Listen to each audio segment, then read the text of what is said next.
Now that we've covered reshaping and transposing, you might be thinking, when would we ever want to use a transpose? It just flips the axes around. When is that useful? Well, that's what we're going to cover in this video. And one of the main use cases for transposing a matrix is the dot product. You might be thinking now, dot product? What the hell is a dot product? Well, let's do what we do. Dot product, NumPy. Let's have a research, because this is what we're practicing. Here we go, NumPy dot product of two arrays. Oh, that's not very helpful. Sometimes you'll get that in the docs. It'll give you a very brief explanation of what happens. Specifically, if both A and B are 1D arrays, it is the inner product of vectors.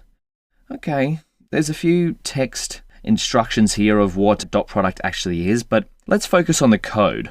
We'll go back to our notebook. We'll write some code first, and then we'll have a little look into what the dot product actually does. The thing you need to remember with the dot product, it's just another way of finding patterns between two different sets of numbers. So let's start off with a random seed. We'll create two more matrices that we can use for an example. We want this one to be rand int. Let's make it of size 5 and 3. And we want mat2. Beautiful. We'll just make it the same thing. Random.randint 10 size equals 5, 3.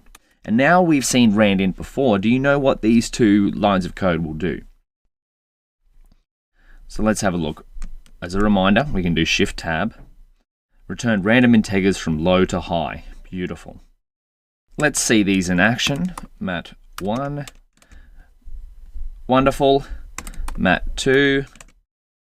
Even more wonderful. And then we also want to see, we already know the shape, but let's just do it anyway. So we've got the shapes here. Mat2.shape. Wonderful.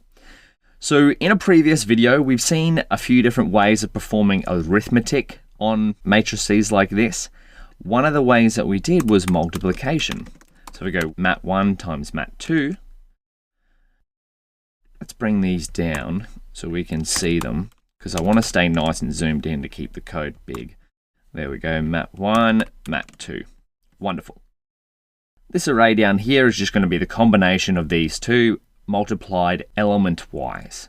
5 times 6 is 30, 0 times 7 is 0.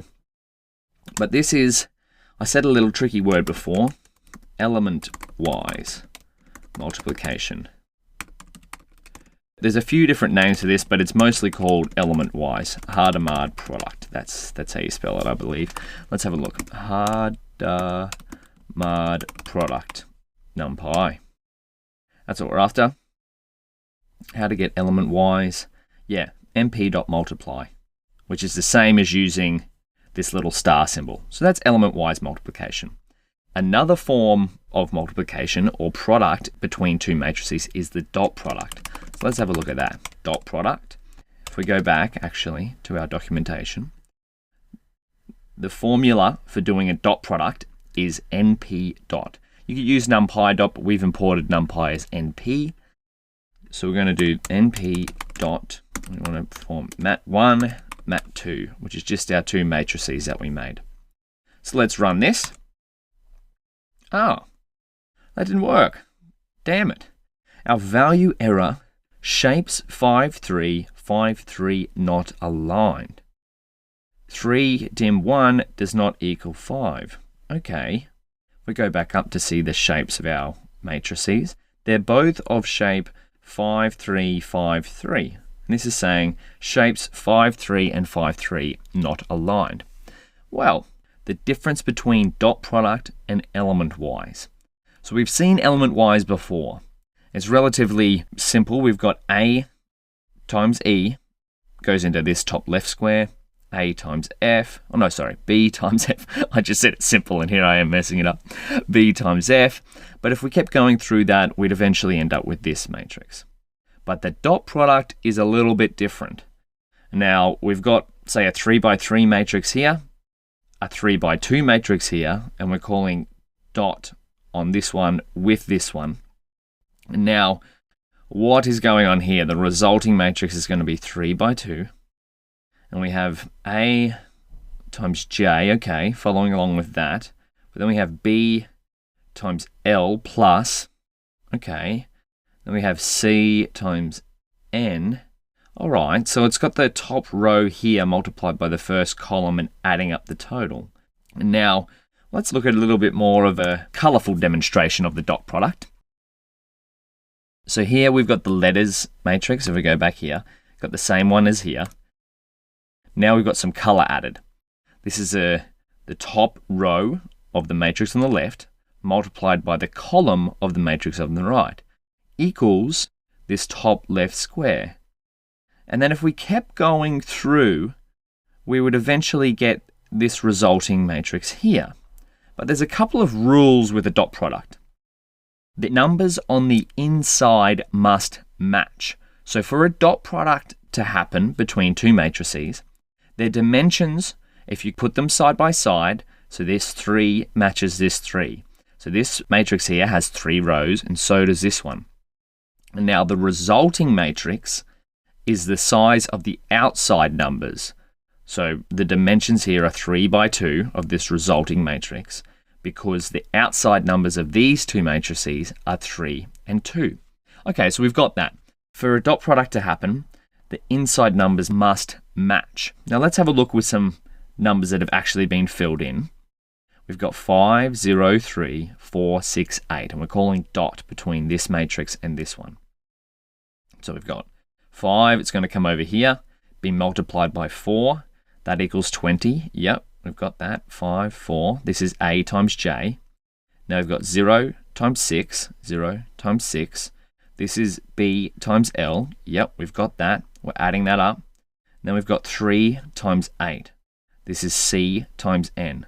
All right, and that's 24. And if we added these three numbers together, so we're going to go A times J plus B times L plus C times N. Yep, beautiful. We get 44. And that's going to fill the top left square of our resulting array.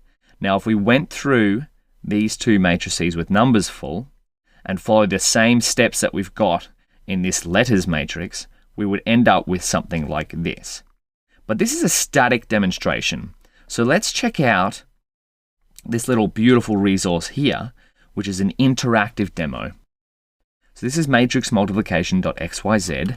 This is called the waterfall technique, what this demonstration is going to do. And you can change these numbers here to be something similar to maybe what we've got here, or just to view the process of what's happening. So if we click multiply, it's going to take the matrix that was on the right and put it on top. This is where the waterfall process comes in. Now it's going to flow down. So this row 2, 6, 1 used to be here as a column. And if we add these together, multiply them, we get 15 in the top left. What it's done is it's just replicated this step here. We've got the top left. Now if we follow it through, okay, we get the top right and we get the middle left. Then we get the middle right and the bottom left. And then we finally finish up with the bottom right number. So have a play around with this if you check it out. You can keep going through. It takes a little bit of practice to understand the dot product. Let's go back to our notebook. And now that we know a little bit more about the dot product, we know the rules. The numbers on the inside must match, and the new size of the resulting matrix is 3 by 2 because it takes the outside numbers. How would we make this work with our matrix 1 and matrix 2? If their internal shapes are 5 and 3 and 5 and 3. Or maybe we could use a transpose. Let's try that out. Transpose mat1. Because what does a transpose do? It flips the axes around. So let's go mat1.t. What does that look like? Okay. Might look at that and see maybe it'll work, but let's really confirm it. mat1.t.shape. 3, 5. Is that what we need? Yeah. We need to flip it around. So if we have mat2.shape. Beautiful. So now the inside shapes, if we were to transpose mat1, are matching. So let's do this. or actually before we did np.mat1, mat2. Okay, maybe we transpose mat2. mat1.shape, mat2.t to stay consistent with what we got above. Let's make mat3 equals np.mat1, and then we want mat2.t. So this should work if our shapes are aligned. mat3.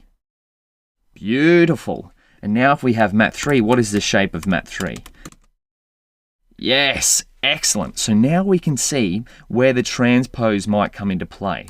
If we wanted to do a dot product on two matrices where in our first try the shapes were incorrect, we might want to flip the axes. Of course, you could do this with the reshape as well, but this is just a handy example where transpose comes into play for performing something like a dot product. Now we can see the resulting shape of matrix 3 is the same as the outside numbers. Wonderful. Now, when I first came across dot product, it took me a little while to understand how to actually go through it. A great exercise was to write out a matrix by hand and multiply it and figure something out like this, or use the demo at like matrix multiplication.xyz. The main takeaway from the dot product is that it's just another tool in our arsenal to find patterns between two different arrays of numbers, as we've seen before. Now, in the next section, we'll have a look at where the dot product might be used in practice. So have a practice around, create some matrices, transpose them, see if you can do a dot product, and I'll see you in the next video.